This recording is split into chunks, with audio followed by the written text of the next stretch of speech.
Hey everyone, today we're going to talk about the Have Fun, Be Safe guidelines issued by Carnival and how I think this is looking at a global cruising issue a lot more than people think. Let's go talk about it.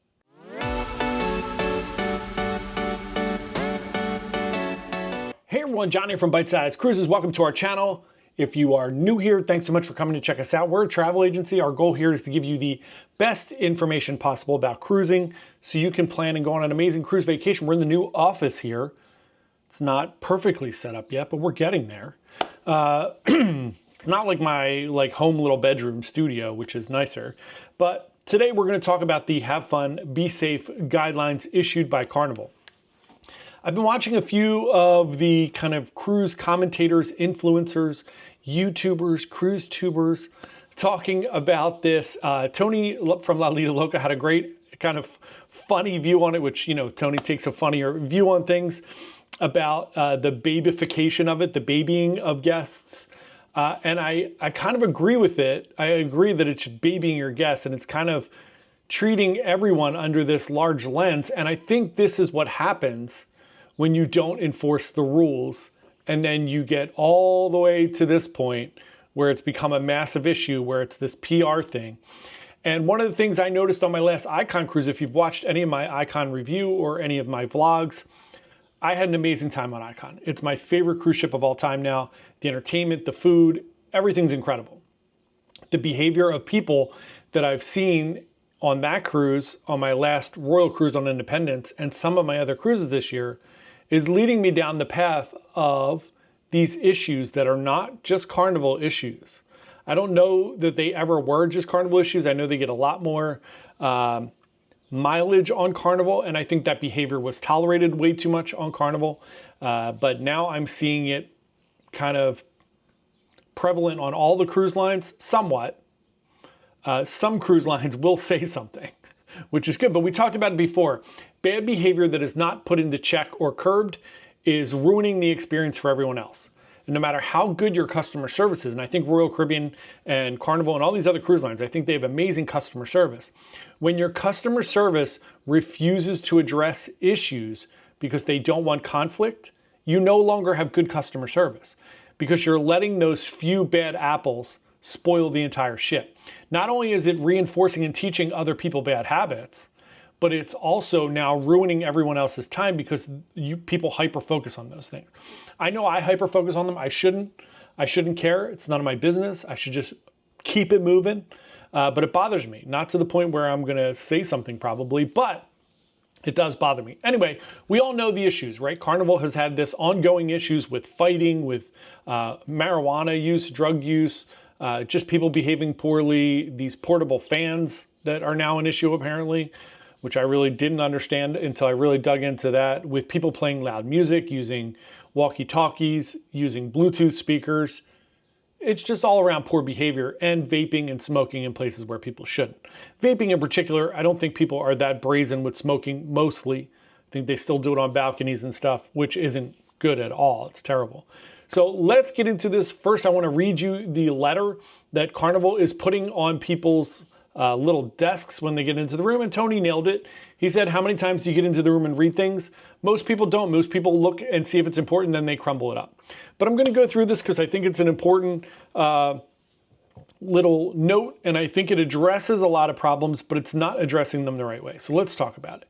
So it says, Dear Carnival guests, welcome aboard. While you get settled, please take a moment to review some of our Have Fun, Be Safe guidelines. The ship is a shared space. In keeping with our Carnival values, we urge you to show care and respect for others, including our team members. Our experience has taught us that everyone has a better time when in a spirit of community and neighborliness is shown by all. Curfew. Children must always be supervised. Guests 17 and under must be out of public areas by 1 a.m. unless accompanied by an adult, 21 years or older, from their traveling party. This is strictly enforced.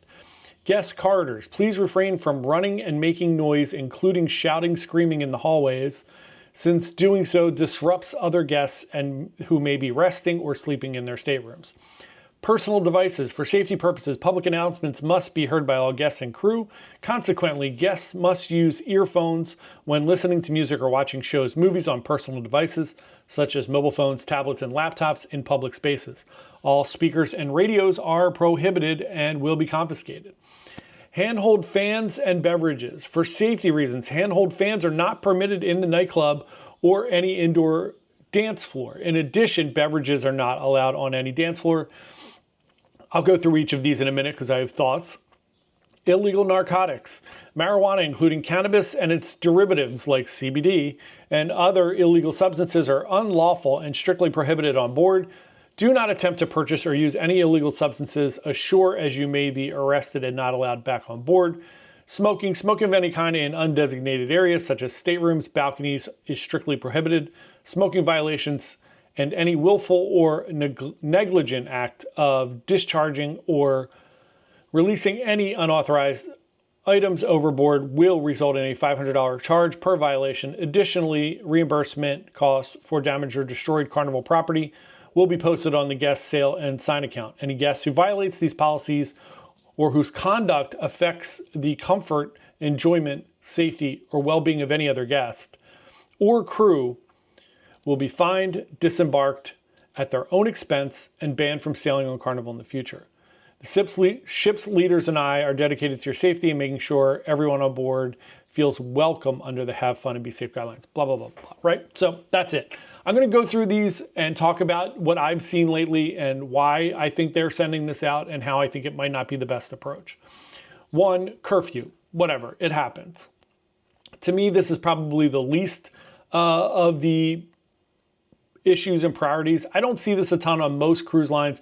You do see it on Carnival a little bit with kids running around the ship late at night. That is insane to me that your child is out and about at 1 or 2 in the morning, but I'm not a parent, so I don't care.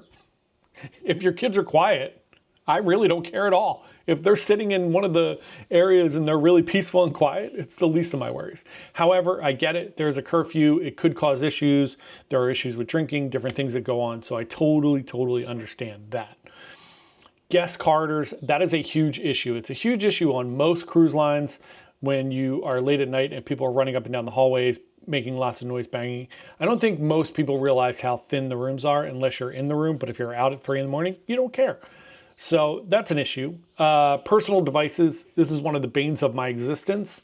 I've noticed in the past 2 years, more than I've ever seen it before. And Bluetooth speakers have been around a long time. I took a Bluetooth speaker on a cruise in 2010. It's 15 years ago. And I used it in the room. We used to use them in the room. We were getting ready or we were doing things. We would play music. Back when your iPhone speakers were really terrible, or your whatever phone, because iPhone came out in 2010. So those were really terrible. So you would use a Bluetooth or something where you would actually plug in an iPod or something. Crazy how old we are.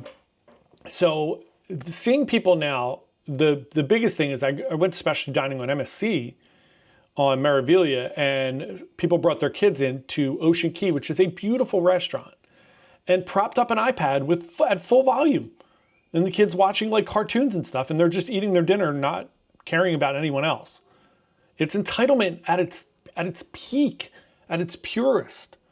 And you see it all the time now. We were in the airport coming home from our cruise, and there's people in the terminal just scrolling through TikTok, full volume.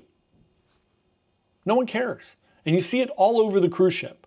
You see, I laughed when we were on Symphony of the Seas. There was a family that had a boombox, not a personal, like one of the Beats pills or like one of the little Bluetooth speakers, which are still loud. They had a boombox, like a big, I don't even know how they got it on the ship. And they were at Sorrento's in the middle of the promenade playing music. There's music playing in the promenade, and they're blasting music. Nobody said a word to them. And I'm seeing this more and more with the personal devices. Handheld fans and beverages. I mean, the beverages on the dance floor is common sense, right? It's going to create spills. It's going to create mess. It's going to create fights. Nightclubs, bars, that's where the most fights take place. It's bad. It's a bad combination. The fan thing, I had to go down a rabbit hole. I'm not even worried about it. It's common sense there. It's a safety issue. People using fans, it's crazy. Illegal narcotics, it's an issue. It's an issue on Carnival for sure. Somehow they have dogs smelling everything and people are still bringing tons of weed on board. I have no idea. It makes no sense. Also, the dogs didn't smell the people. The 3 times in the past year I've been on Carnival, you put your bags down, they smell your bags, and the people are standing 10 feet from the bag. The dogs came nowhere near the people. Now I get it, like if you have it on you, it might smell, whatever. I'm not a narcotics dog. Obviously. I'm not a narcotics officer that has a dog. But it's a huge issue. I've seen it on other cruise lines as well, but for sure it's an issue on Carnival. And it needs to be addressed. The smoking thing, another one that just drives me crazy. We were on Icon. People are vaping in the ice skating place in Absolute Zero. People are vaping all around the ship, in the buffet, in the theater. They don't care. They just take out their vape and they vape. And there's people all around from Royal Caribbean. No one's saying a word. No one says a word. God forbid we enforce rules. And I think this is the root of the problem. We're sending out this letter to people now. We're not. I'm not. Carnival's sending this letter out to people, and what it's doing is it's offending a huge swath of the population that are on these cruises, which it shouldn't offend you. Whatever. If you're following the rules, who cares, right? I would look at this and be like, this is wild that they have to send this out. 2, this should go out pre-cruise, right? It should go out multiple times pre-cruise, not when you get on the ship. It's fine that you're reinforcing it. It is kind of, I agree with Tony, it's treating people like children and babies. When the problem is not the people. The problem is the people enforcing the rules. They're not enforced because we either don't want conflict, we don't want fights, we don't want people yelling. I get all of it. I work in a service-based business, 2 of them. So I get it. I'm a travel agent and I work in marketing. So we're dealing with customers all the time. And you want to say yes all the time, but you can't say yes all the time. Because then this is what happens. We're led down the path of, if you just let everything go, if you let people into the buffet and the dining room barefoot with bathing suits on that are wet, they're not to blame. You are. Yes, there are rules. They should follow the rules. But if you don't enforce those rules, and especially with all these cruise lines going hard after first-time cruisers, it's always been Carnival's market. Carnival's been the entryway, the kind of starting point for cruisers. And now Royal's trying to take that, and we're seeing the behaviors there on Royal now. I'm seeing it very specifically. If you don't enforce the rules at the first stop, the rules will never be enforced as you move forward. You know, with kids, you know, with your pets, you know, with anything else. If you have rules and you say, oh, it's okay this time, we're just going to let it go. Kids, people, dogs, everybody, you give them an inch, they take a yard. If you don't say anything, then they're going to do everything like that. They're going to smoke around the ship. They're going to bring the weed on. If you make it strict, and it doesn't have to be mean or rude or anything. It's a very simple, like, hey, I'm really sorry. You can't use Bluetooth speakers. You can't have your iPad or your phone on. You just need to, use headphones or whatever. You tell them once, you tell them twice, sold, right? It's like the police. When the police stop you, it's, I'm going to ask you to do something. I'm going to tell you to do something. I'm going to make you do something. That's it. That's how you enforce the rules. It sucks. We shouldn't have to do that. People are adults and they should just abide by the rules. That's not how life works. So I don't love the fact that Carnival's sending this out on the first day of the cruise. It's like a bad start to your cruise. I understand it. But if they all just get together and enforce the rules, you ask someone very nicely, hey, you can't do this. This is not allowed. You can ask them 3 times. I don't even care. Then you're going to have to tell them, listen, can't do this. You've been told, you've been warned. It's so easy. It's so easy. Everybody has a card. Everybody is walking around with a card or a medallion or something. All you have to do is, if you have an interaction with that guest, as a security guard, as a crew member, as a cruise director, staff, there should be something where they can scan your card. Everybody should have a thing that says, scan the card. Client was vaping in the Aqua Theater. Right? Pop up. So the next time somebody comes up to them, they're vaping, they scan their card, they see this is their second warning. This is your second warning. If we tell you again, there's going to be repercussions. I don't know. I don't know what else to do. I don't own a cruise line. I'm not smart enough to do that. They obviously are very much smarter than all of us are. They've forgotten more about cruising than I will ever know. But behavior needs to get better on these cruises. We need to enforce the rules, and people need to act like adults. Let's see how that goes. I know some people aren't going to love this video, and that's totally fine. I love cruising. I've been on 80 some cruises now. I go on a cruise almost every month. I want to share that experience with everyone that I know. Obviously, we're travel agents. We want to share travel and cruising with everyone. It's such an amazing way to travel. But my last couple cruises, I've been very frustrated, and it's bothering me how people act, and they have no regard for anyone else. Can't we all just get along? Obviously not. Obviously we cannot. Just look around. But I do think, look, 99% of the people are wonderful. So we can't treat everybody like they're doing something wrong. We have to isolate, fix the problem, get the bad apples to get in line, or don't cruise. That's it. Let me know your thoughts in the comments below. It's fine if you don't agree. It's fine if you think you should be able to vape all around the ship because it smells like cotton candy. It's totally fine. Let me know what you think, and we will see you tomorrow. Happy cruising. Bye.